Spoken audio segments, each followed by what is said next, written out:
Hey guys, how's it going? So it's week one. It's the end of week one, start of week two, and it's time to share what I've been doing this past week.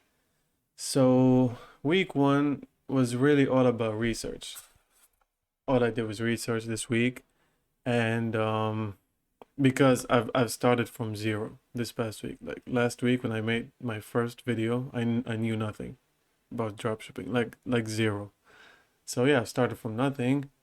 Um, It's all about research. Yeah, and I've gathered everything that I've learned into a Google Doc that you should find in the description below, I think. Oh, and by the way, check it out. And if there's any mistakes, anything you think that's incomplete or just wrong, let me know or just post about it in the comments. That way, people watching can know.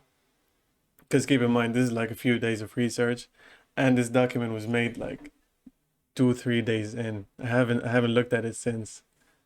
Actually, I'm gonna bring it up right here now. Okay, so here it is. So I started out with the basics, skills to master. These are skills that are too important to ignore when you're dropshipping. Like you have to be really good at them in order to be successful, I think. First one is copywriting or just writing ad scripts and just knowing the keywords that you have to include and knowing what to ignore, how much to write, and all that. Video editing, which is obvious. If you want to make ads, you gotta know how to edit videos, right? And unless you're paying for like an ad service, which by the way, don't do.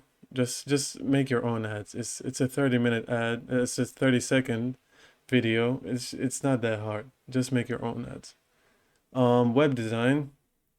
Now, web design is not in the sense of coding a website or any of that. Just because with Shopify you get the template ready and you just fill in the blanks really.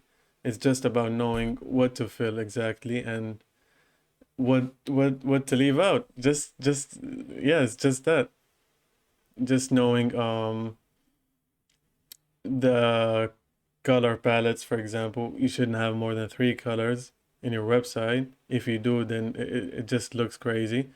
Um, Powered by Shopify at the bottom. It's insane how many shops actually ignore that.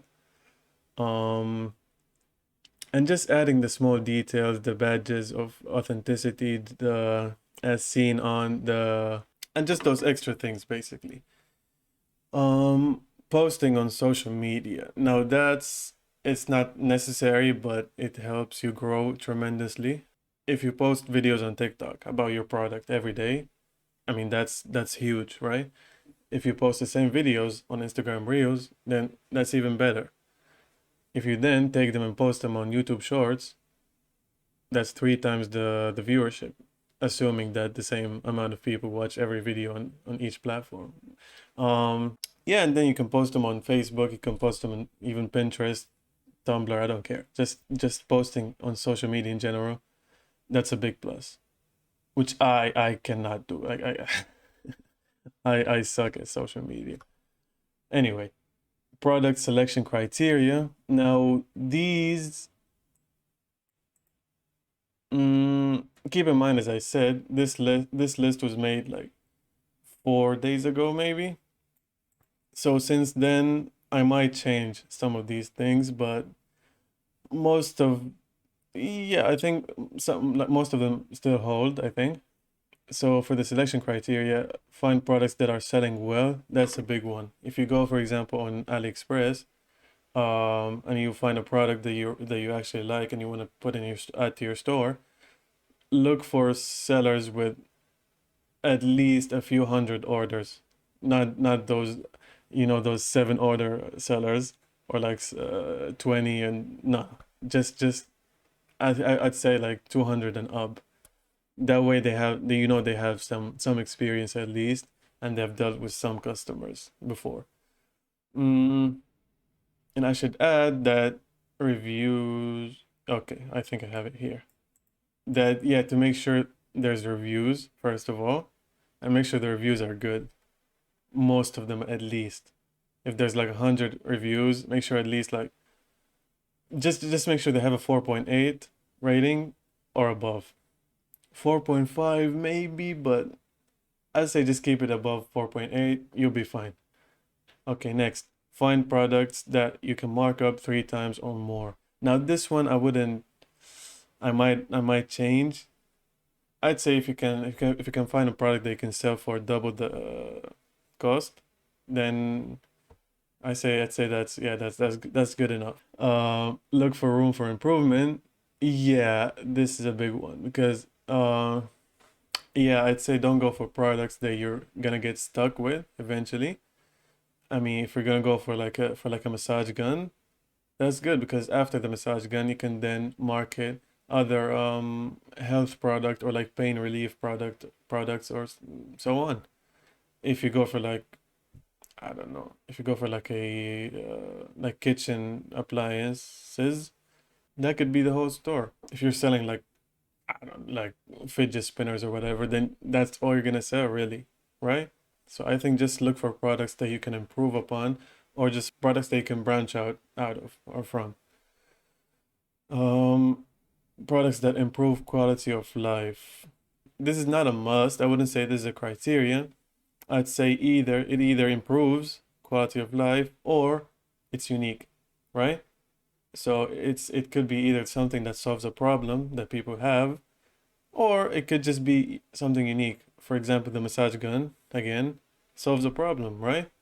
Um, for example, a room projector, those projectors that project stars and whatever into the ceiling.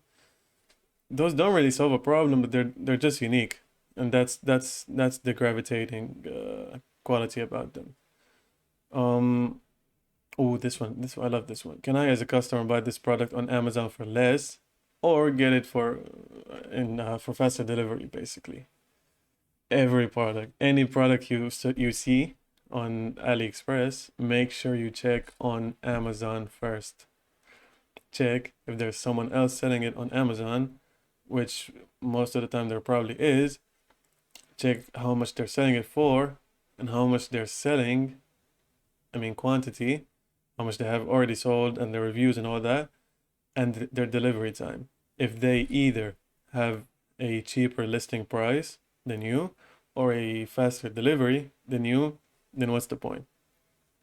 Because I as a customer, I'd rather go to Amazon, a website that I know and I trust, and get that product for cheaper or faster instead of going to like a website, just a random website that I saw on TikTok, right? You could get away with people who are just too lazy to go on Amazon and just saw your ad and clicked on your link and just immediately bought with blindly, but most of the time I don't think that happens. So just make sure you're covering the market when it comes to that point, exactly. When it comes to that aspect specifically.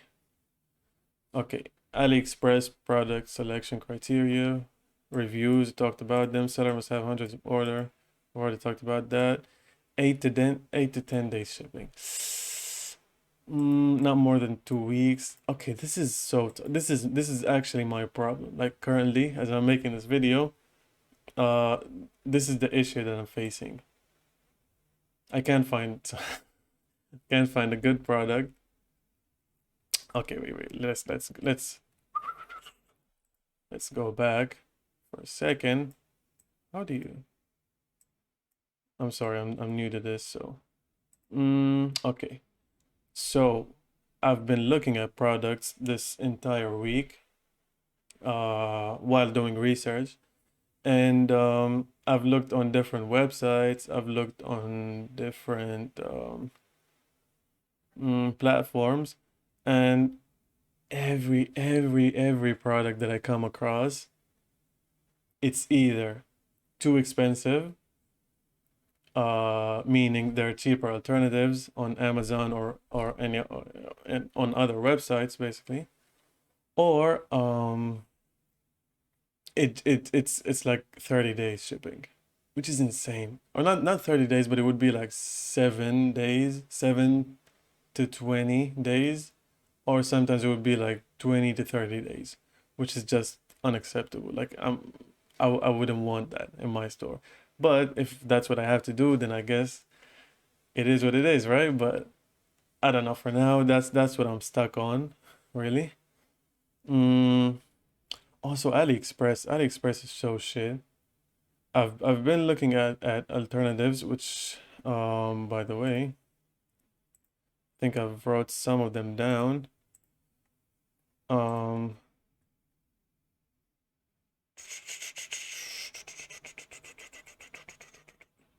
I think, yeah, useful tools here. These are some extensions, some softwares, really, some websites you can use to help you. Mm, okay, so CJ Dropshipping, Zen Drops, Pocket, Alibaba. I think what was it? I think there's also Ecom Hunt and some other websites that I use to look at products, but they're just so expensive. I mean, they market themselves as websites with US and for products that ship from the US or the UK, but they're just so much more expensive than AliExpress, and they charge like way extra for shipping. I didn't find anything that's worth it or that's better than if I just got them on AliExpress, really. And still shipping times are like a week minimum. So I don't know. I don't know how that works, but um let me go back. Mm, must be unique solves the problem. I already talked about that. To check for a product. Okay, so this is very old.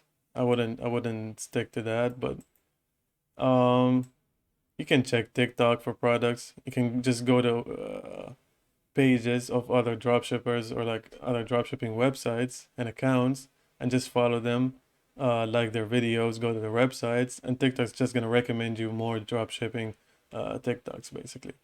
And you're just gonna be that's all you're gonna see. So I would say just make a separate account for just that because that's all you're gonna see and that's what you're supposed to see is just that in order to get some inspiration.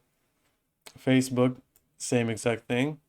AliExpress, you can go to AliExpress, see the most selling products. Amazon, best sellers, movers and shakers. You can also go to that and check the what's selling on Amazon and just look it up on AliExpress or whatever. To validate a product, go to Google Trends and check. Let's see, I mean, you could.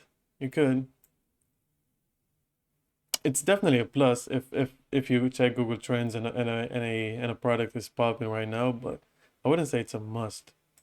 Suppliers to check possible profit margins. I'm gonna be honest, I have no idea why I wrote that, but look it up on Google to compare it to Google. Okay, so I think I meant that you should search the product name on Google and go to like the shopping tab and just see the market price basically and just compare it to what you would be selling it for. Supplier checklist, reviews, okay. Variations, yeah, make sure the seller like actually has a store and sells multiple products and not just that one product.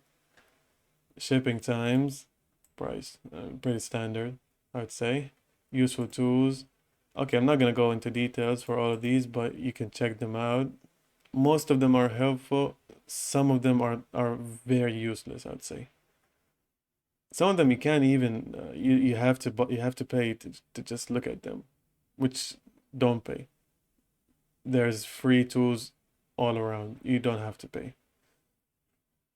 One I would recommend Canva. Canva is the goat. Canva is it's my favorite software of all time, really. it does everything for you. You can edit videos on it, you can create logos, you can create posts, ads, thumbnails, you can do anything, you can do whatever. And they give you, I think, a free month trial.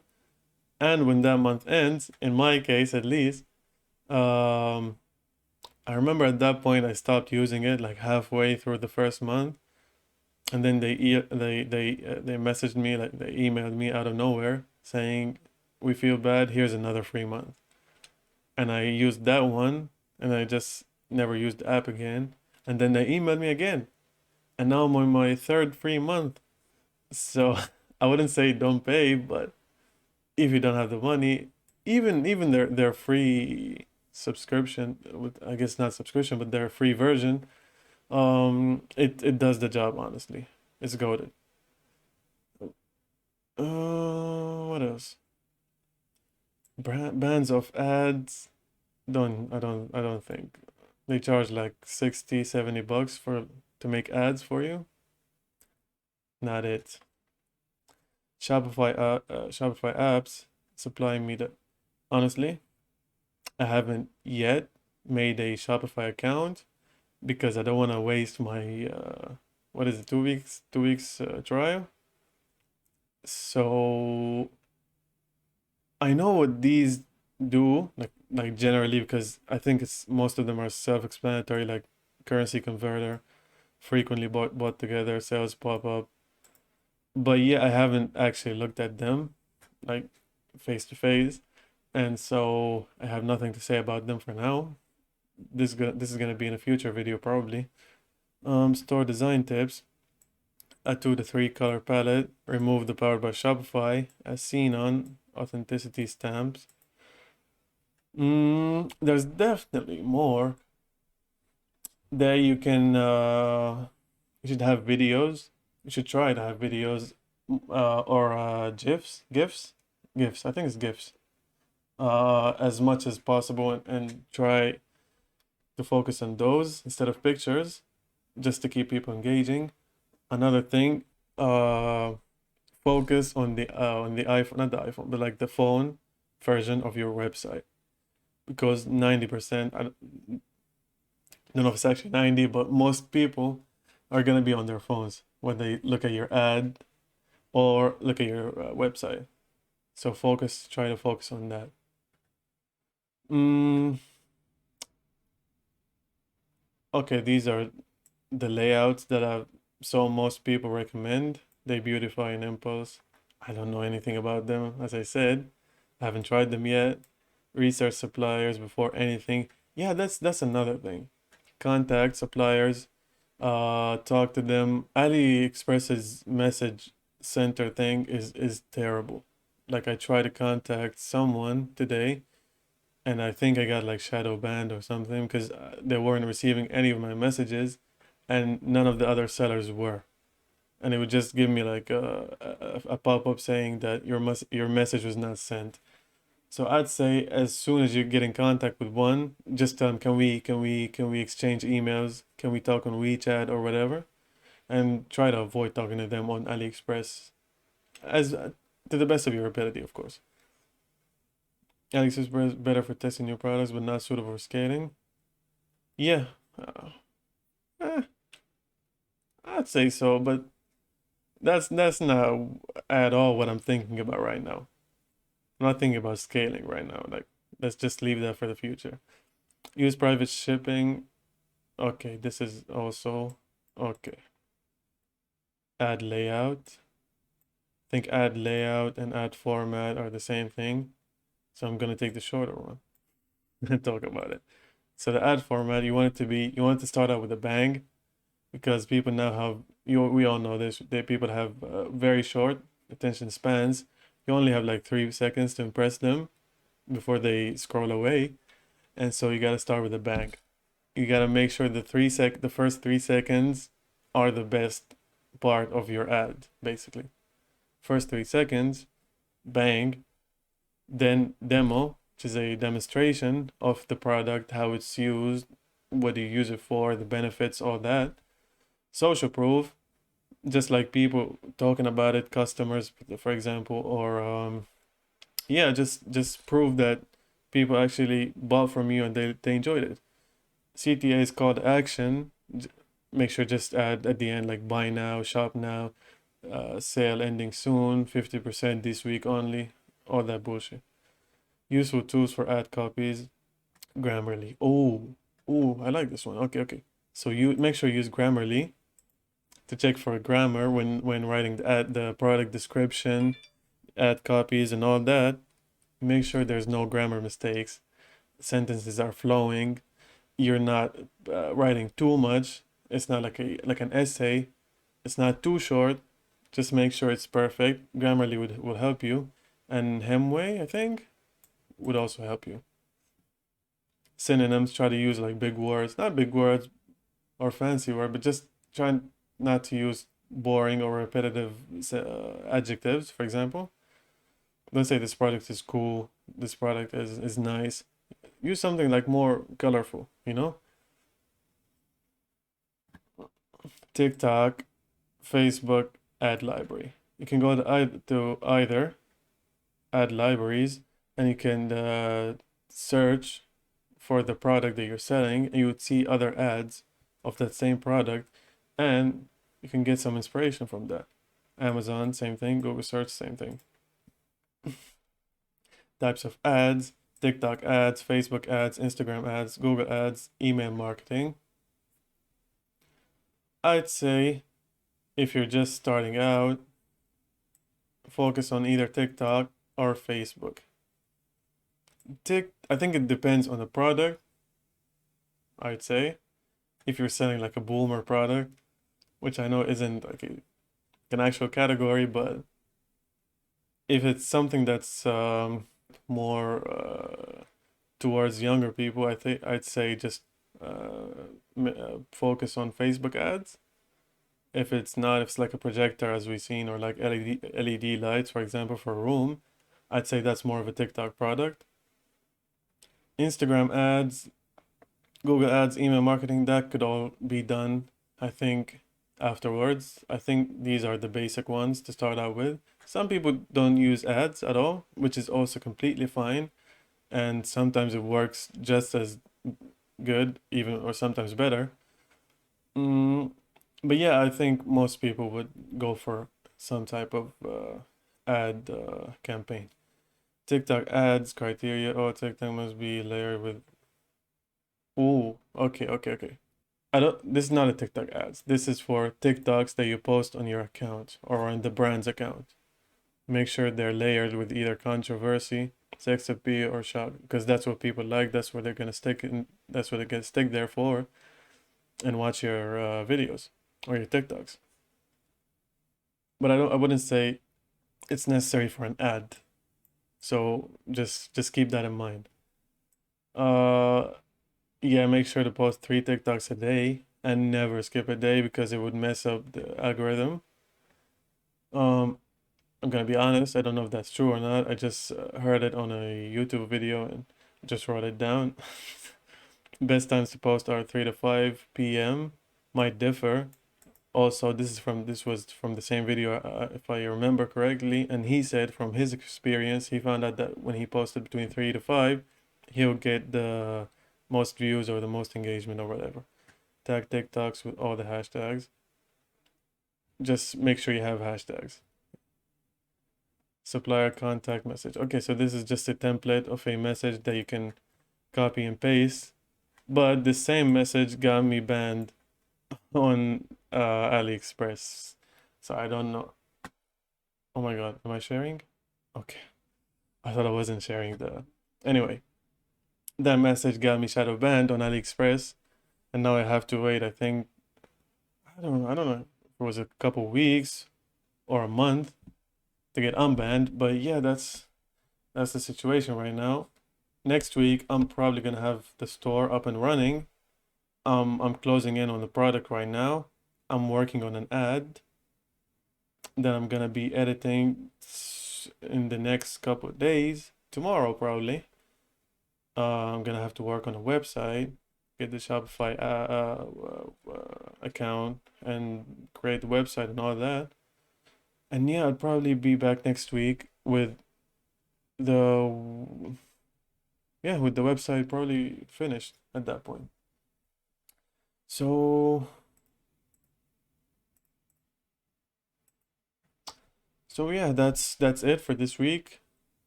It's been a it's been an easy week relatively because I was enjoying the research, honestly. Just learning new things and all that. And hopefully I'll be back next week with some new stuff to show you guys. That's it.